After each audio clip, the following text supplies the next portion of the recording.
We are in Acts chapter 4 this morning, starting Acts chapter 4 this week. I've got the handout back there for you. I'm going to start going through the questions, and so we'll get as far through the questions this morning as we do, and then we'll finish them Wednesday night. The outline for Acts chapter 4 is there. Now again, this is a running outline on the book of Acts. So the outline is not chapter by chapter, but the section of the expanded outline is there at the beginning of the handout, and then the study questions under that. All right, so the outline there at the top starts out with Acts chapter 4, verses 1 through 22, with Peter and John arrested. You see the arrest in verses 1 through 3. The growth of the Jerusalem church in verse 4. It's interesting, isn't it, that as you see the church growing in the book of Acts, very frequently in the book of Acts where you have these statements that are referring to the growth of the church, like here in chapter 4 and verse 4, where it says, however many of those who heard the word believed, and the number of the men, right? So it's just talking about the men, not even counting the women, and the number of the men came to be about 5,000, right? What is it directly connected to? What's immediately before this statement of the incredible growth of the church? Well, verse 1 through 3. The apostles getting arrested. So you remember in Acts chapter 3, the apostles, Peter and John anyway, were there in the temple, having healed the lame man. They go into the temple, the lame man, with them, attached to them, as, it says that he was holding on to them. And the word there more literally means that he attached himself to them. And I think we'll see the example of that in chapter 4, too, that he, it was almost like if you tried to pull him away from Peter and John, he'd start screaming, no, no! He was attached to him. He didn't want to leave him. He didn't want to be separated from him. And so we see that. They preach there in the temple, Peter's second recorded sermon that we looked at last week, and the powerful evidence. And Acts chapter 4 and verse 1 starts out, now as they spoke to the people. So this happened while they were still preaching. The council, the Sanhedrin, had them arrested while they were there in the temple preaching. And right after it says that the council had them arrested, what does it say happened? Right. That's right. But what about verse 4? Right after it talks about them being arrested, put in custody, it says, and the church grew to 5,000 men. That's not even counting the women. So we go from 3,000 in Acts chapter 2 to then Peter preaching in Acts chapter 3, and the outcome of that preaching increasing the church to 5,000 men. So, you're talking probably somewhere between 7 to 8, 9,000 people if you include their household. Maybe more than 10,000 if you include their household, as we read so frequently, like the Philippian jailer, that he was baptized and his household. So when it says 5,000 men, that's not counting their household that may have come along with them, right? And it's directly connected. It's in the same paragraph with the apostles getting arrested. And that's something that we're going to see repeated in the book of Acts. That where there are these statements of persecution against the church directly connected to that. are statements of the growth of the church. And it's something that, again, we'll see repeatedly in the book of Acts. And it's meaningful, isn't it? What's the connection there? That where you read these instances of the persecution of the church, in direct connection to that, you read statements of the growth of the church. What's the connection there? Well, I think you see it here in Acts chapter 4. As we go through Acts chapter 4, we're going to see a kind of a principle established here in chapter 4 with the boldness that they had in presenting the truth, in presenting the gospel. The boldness that went along with that. And we're going to talk about that this afternoon. That being with Jesus makes you bold. And people saw that. And it kind of makes you wonder what Peter and John's demeanor was when they come in there amongst the crowd where they're preaching, and they take them into custody. What was the crowd's reaction? Many times it says that they feared taking Jesus, and it says that about the apostles in Acts too, that they feared doing anything to the apostles because of the reaction of the people. So, I think we'll see something when we get into Acts chapter 5 that kind of gives an indication of what their demeanor might have been here when they were taken into custody. That it's almost like, hey, look, we get to go to jail now. And the people seeing that just kind of are so impressed with the boldness, the assurance, and not to mention the fact that they saw miraculous proof of the truth of what the apostles were preaching.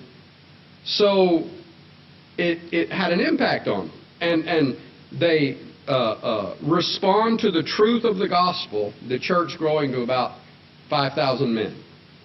So you see the arrest there in verses 1 through 3, the growth of the Jerusalem church in verse 4, the council's question in verses 5 through 7, Peter's bold response in verses 8 through 12, the council's conference in verses 13 to 17, the council's threat in verse 18, the apostles' reply in verses 19 and 20. That's where the lessons coming from this morning, can't stop, won't stop. So I'm preaching this morning from later in the chapter and this afternoon from earlier in the chapter, but it all flows together. So this afternoon's lesson comes from the council's conference in 13 to 17 and of what they observed about the apostles. Then the apostles replied, verses 19 to 20. The apostles released in verses 21 to 22. Peter and John returned to the brethren in 23 to 31. And the benevolence of the Jerusalem church in 32 to 37. Is that the verse 32 to 37? Is that the now we're only in Acts chapter 4, right? We're only 4 chapters in. And how many times now, as we see it here in Acts chapter 4, how many times have we seen the example of benevolence as a marker for the disciples' commitment, the disciples' attachment to Christ, right? Isn't that one of the first things we saw in Acts chapter 2? Was the benevolence of the church.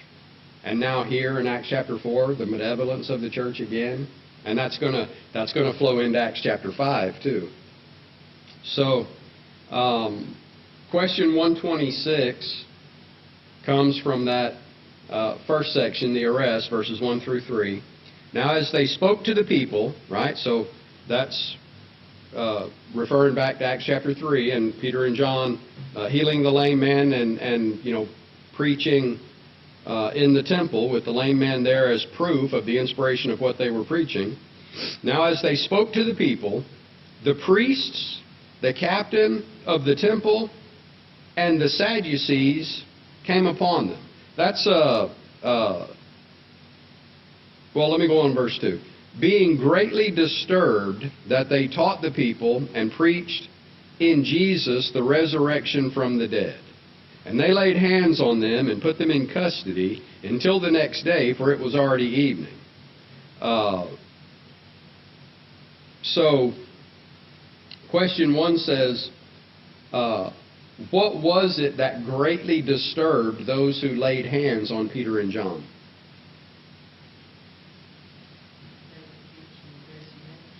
Right, that they were teaching, it says there in verse 2, that they taught the people and preached in Jesus the resurrection from the dead.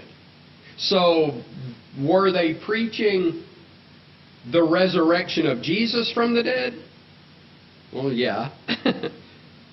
Or, and it's, I'll just say it's not an or, it's an and. So they were preaching the resurrection of Jesus from the dead, and here, from what they say right here, preached in Jesus the resurrection from the dead. So what does that, is that referring to the resurrection of Jesus from the dead, or is that referring to something else? That's referring to something else, right? They preached in Jesus the resurrection from the dead. So not only were they preaching that Jesus had risen from the dead, but they were preaching that it was in Jesus that you had the hope of the resurrection from the dead, right? And we'll see that it's not explicitly stated here yet. I mean, the resurrection of Jesus is explicitly stated in chapter 3 and in chapter 2. But we're going to see as we go on and we get more examples of the preaching of the apostles that they were definitely preaching in Jesus the resurrection from the dead. So, yes, Jesus rose from the dead. And what did Paul say about the resurrection of Christ from the dead? 1 Corinthians chapter 15. That he was the, what? From the dead? The first fruits, right? He was the first fruit of the resurrection from the dead. So, if Jesus, being raised from the dead, is the first fruit, well then what does that mean? There's more fruit to follow, right? We're the fruit to follow if we are in Jesus. They preached in Jesus the resurrection from the dead. So, why would they, now this isn't the question, I mean this goes with the question, but it's just further discussion. Why were they so greatly disturbed about that message? Right. That's right. The Sadducees did not believe in the resurrection. We saw in the Gospels where they challenged Jesus about the resurrection from the dead, and trying to use the Levirate marriage to try to disprove the resurrection from the dead. And that's where Jesus says that you don't know the Scriptures. In the resurrection, there is no marrying or giving in marriage, and so they had challenged Jesus on that. It's going to come up with Paul, that they were persecuting him for preaching the resurrection from the dead. The Jewish Sanhedrin that was headed by the high priest and the chief priests and the elders, they were predominantly Sadducees. There were some Pharisees on there, right? We're in chapter 5. We see Gamaliel. Gamaliel was on the council. He was a Pharisee. But the council was predominantly I guess comparing it to Congress, the majority party on the council, that council of 70, the majority of them were Sadducees. And the Sadducees did not believe in the resurrection from the dead.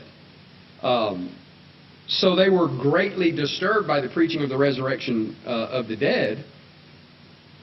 But what else was Peter preaching?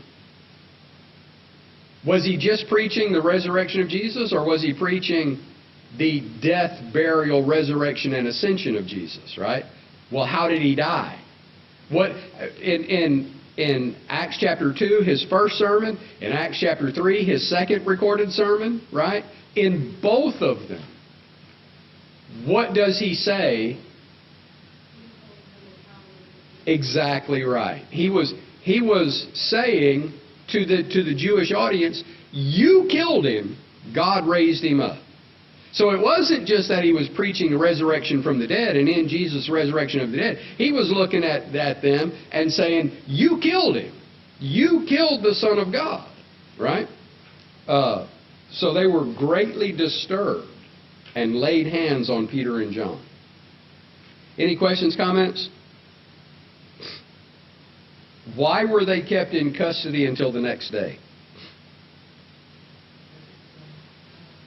Because it says there in verse 3, and they laid hands on them and put them in custody until the next day, for it was already evening.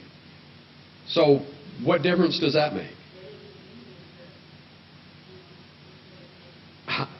I was just fixing to get to that. But why would it matter that? That's right. It was against the law. Right. It was against the law for them to hold a trial at night. And, you read that, and it's almost laughable, isn't it? That these very same people, and some of the same people are named by name that were there at the trial of Jesus. Right? These very same people that held Jesus on trial all night, through the night, searched for false witnesses to testify against Jesus. Right? These same people that held this unlawful trial, that's what Peter says, right? You took him by lawless hands. Well, part of that lawlessness, we talked about that when we looked at the trial of Jesus when we were going through the Gospels. There's so many points about the trial of Jesus that violate the law. That was against the law. So these very same people that had no concern at all of violating the law in the trial of Jesus now, seem to be concerned about it. That they don't want to violate the law by trying him at night, so they put him in custody to keep him for the next day. Right? So, number 128, what was the result of Peter's sermon that day? Verse 4. However, many of those who heard the word believed, and the number of the men came to be about 5,000. So, Peter's sermon that day in the temple, Peter and John are named there all through the context. Their sermon there that day brought forth fruit, right? Even in the face of persecution, even in the immediate context of being arrested for what they were preaching, the people responded to what they were preaching, right? Peter and John got arrested for preaching what we go from 3,000 to 5,000 men, so at least 2,000 men more obeyed the message, obeyed the gospel that the Sanhedrin arrested them for preaching. 129. Who made up the council before whom Peter and John were brought? Verse 5. Well, I'll read verse 5 through 7, the council's question. And it came to pass on the next day that their rulers, elders, and scribes, that's where it says rulers, elders, and scribes, that was a common way of referring to the Sanhedrin. That was the makeup of the Sanhedrin. They're rulers, elders, and scribes. As well as Annas the high priest, and Caiaphas, John and Alexander, and as many as were of the family of the high priest were gathered together at Jerusalem.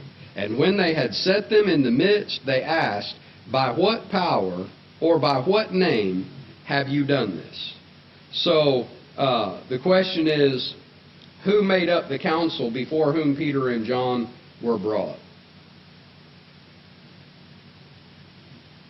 It says the rulers, elders, and scribes, that's referring to the Sanhedrin, as well as Annas the high priest and Caiaphas. Right? Back in the Gospels, we kind of see some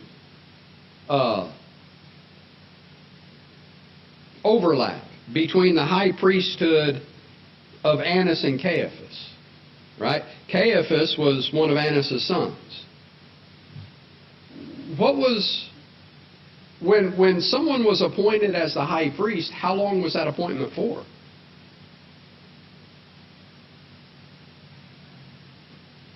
It was for life, right? That's the point the Hebrews writer makes about the high priesthood of Christ, right? We have a high priest that will never die. He'll never be replaced as our high priest, right?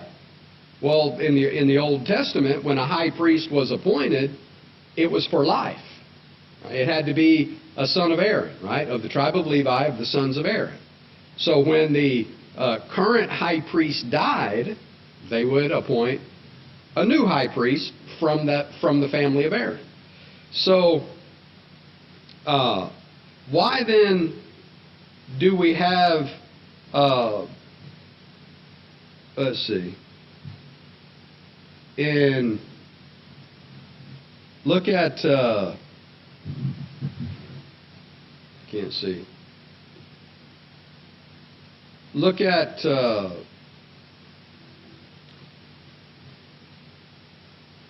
if I can find where I'm supposed to be. Luke 3:2.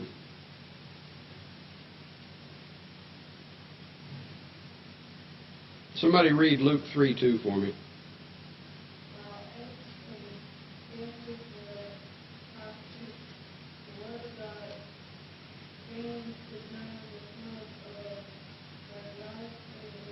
Right. So, talking about when John the Baptist started his ministry, what does Luke say there about the high priest?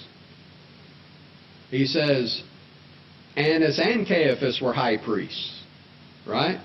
Well, how could that be? Well, it couldn't be according to the law. So what was going on there? Right. That's right. Annas had upset, it was Pilate's predecessor. Annas had upset him, and so he said, well, you can't be high priest anymore. Well, for the Jews, when a Roman governor removed Annas from being a high priest, and there were some short-term, replacements over a period of time, and then it came to Caiaphas, one of Annas' sons. From the Jews' perspective, who would they look to as the high priest? Annas, right? He was the rightful high priest. Romans didn't have any authority to change that. So when Luke says that Annas and Caiaphas were high priests, that's what that's referring to, is how the Romans had messed with the high priesthood, right? So when we come over here and we see Luke referring to Annas the high priest, well, is that a contradiction? Or is Luke referring to the rightful high priest, right? Annas was still regardless of what the Romans did, Annas was still the high priest.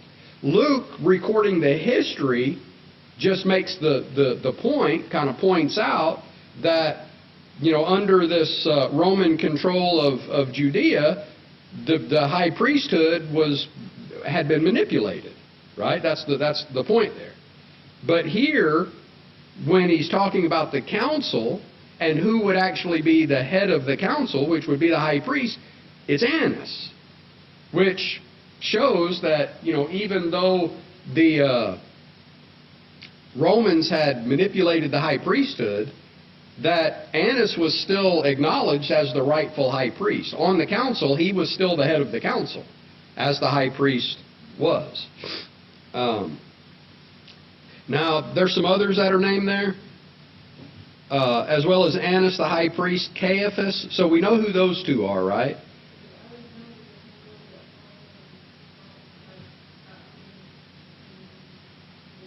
No, it's not likely. It's not likely. When he says John and Alexander, we really don't know who either of those are, right? But there's an indication in Josephus of who John might have been, because Josephus refers to a son of Annas named Jonathan, right? So that may be who this is. And so if Jonathan, or if this John that Luke records here is referring to the same one that Josephus refers to as Jonathan, a son of Caiaphas, well then that would kind of connect Alexander there with the family of the high priest, right? So that's likely who John and Alexander are. We really don't know, but that's likely who that was. Now, the original audience of Acts, the original recipients of Acts, without the historical dissonance of 2,000 years, right, they would have known who these people were, right? Over the span of nearly 2,000 years, we just don't have a record of who these people are. Josephus would be the best indication of who they might have been, with Jonathan, son of Caiaphas. That's kind of like some of the counties, communities where one family runs everything. Right. Right. That's right. You get the idea anyway that Annas' family is pretty much authority. Right. That's right. And that's indicated here in the passage that John and Alexander are probably members of the family that were known by name. That's why Luke names them by name. And then he goes on and he says, and as many as were of the family of the high priest. So probably John and Alexander are members of that same family. They would have been known by name, so that's why Luke records them by name. And then he just says, you know, and a lot of the rest of the family was there too. And so they were gathered together in Jerusalem. Any other questions or comments? All right, question 130. What did they ask Peter and John?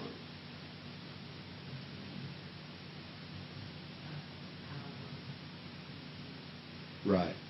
And when they had set them in the midst, they asked, by what power or by what name have you done this? Okay, well, what's this? Healing the lame man. Now, one of the things that we're going to see as we get down through here, we'll just put it here. He says, Peter says in verse 10, let it be known to you all and to all the people of Israel that by the name of Jesus Christ of Nazareth, whom you crucified, there it is again, right? Peter's not backing down a bit.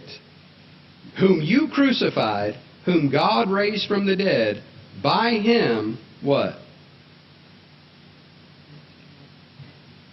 This man stands here before you whole. So who was there with Peter and John? It doesn't say he got arrested with Peter and John. You know, he may have. But when it came time for Peter and John to appear before the council, who was there? The man who had been made whole, the lame man that had been healed, right? He was there.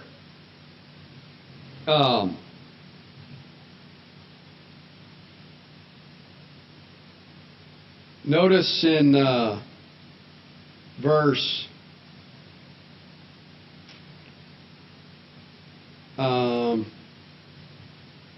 14. And seeing the man who had been healed standing with them, they could say nothing against it. So he was there, right? The bold-faced truth was right there in front of them. That's right. So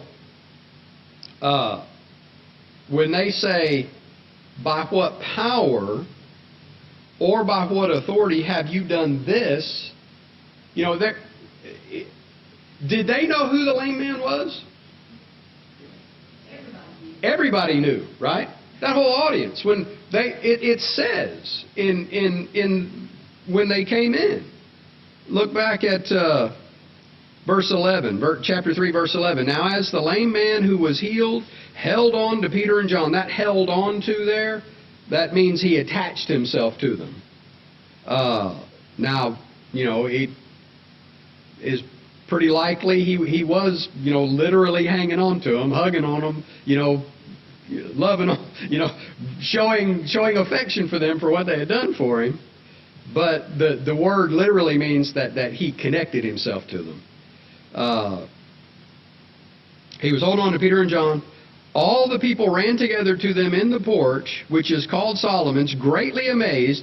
So when Peter saw it, he responded to the people, "Men of Israel, why do you marvel at this? Or why look so intently at us, as though by our own power or godliness we had made this man walk? The God of Abraham, Isaac, and Jacob, the God of our fathers, glorified his servant Jesus."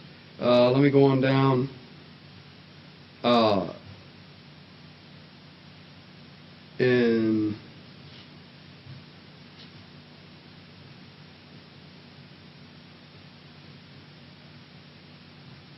That's where it says that the lame man was there with them, and they all came together and were amazed.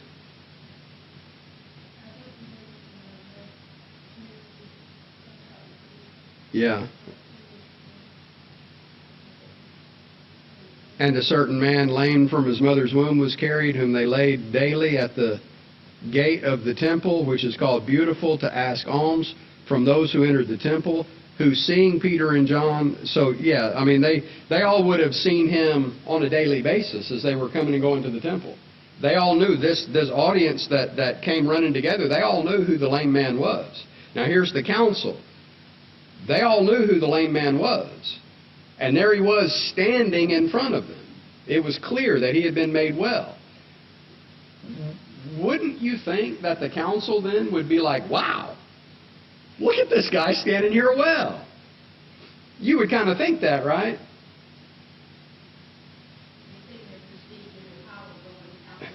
Right.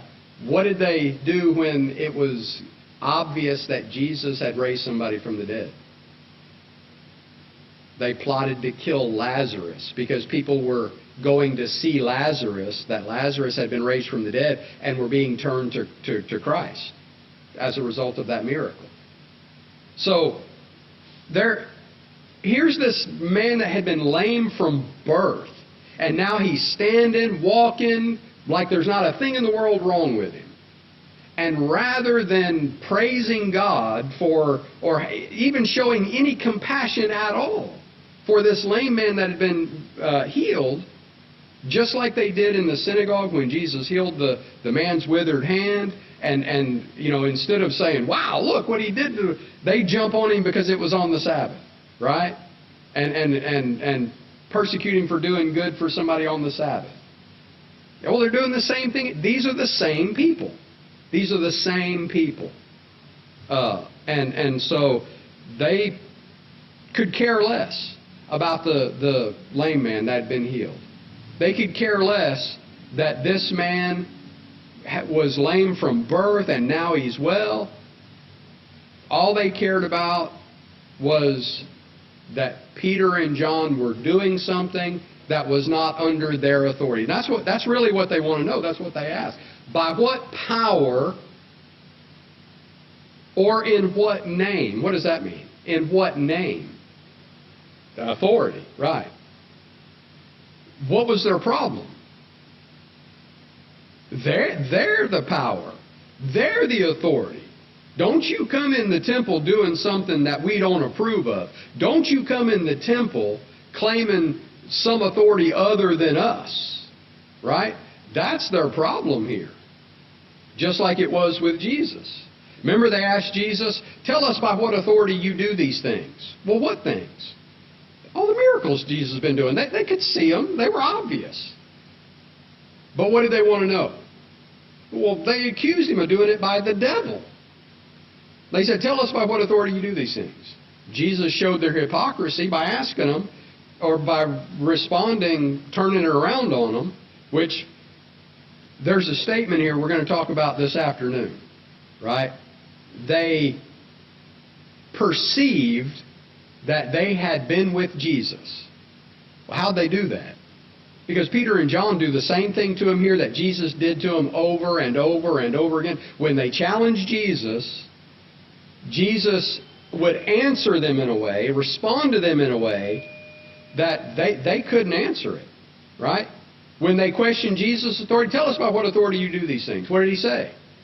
Okay, you answer my question, and I'll answer your question. The baptism of John, was it from heaven or from men? They couldn't answer him. If they said from heaven, then he would say, well, why didn't you obey it? If they said from men, all the people recognized John as a prophet. And so they feared losing the people, right? They didn't want to lose the people. Same thing here. What does Peter tell them? When they command Peter not to speak or to teach in the name of Jesus, what does Peter say? Whether it is better to obey God or to obey you, you judge. How could they answer that? I mean, what are you going to say?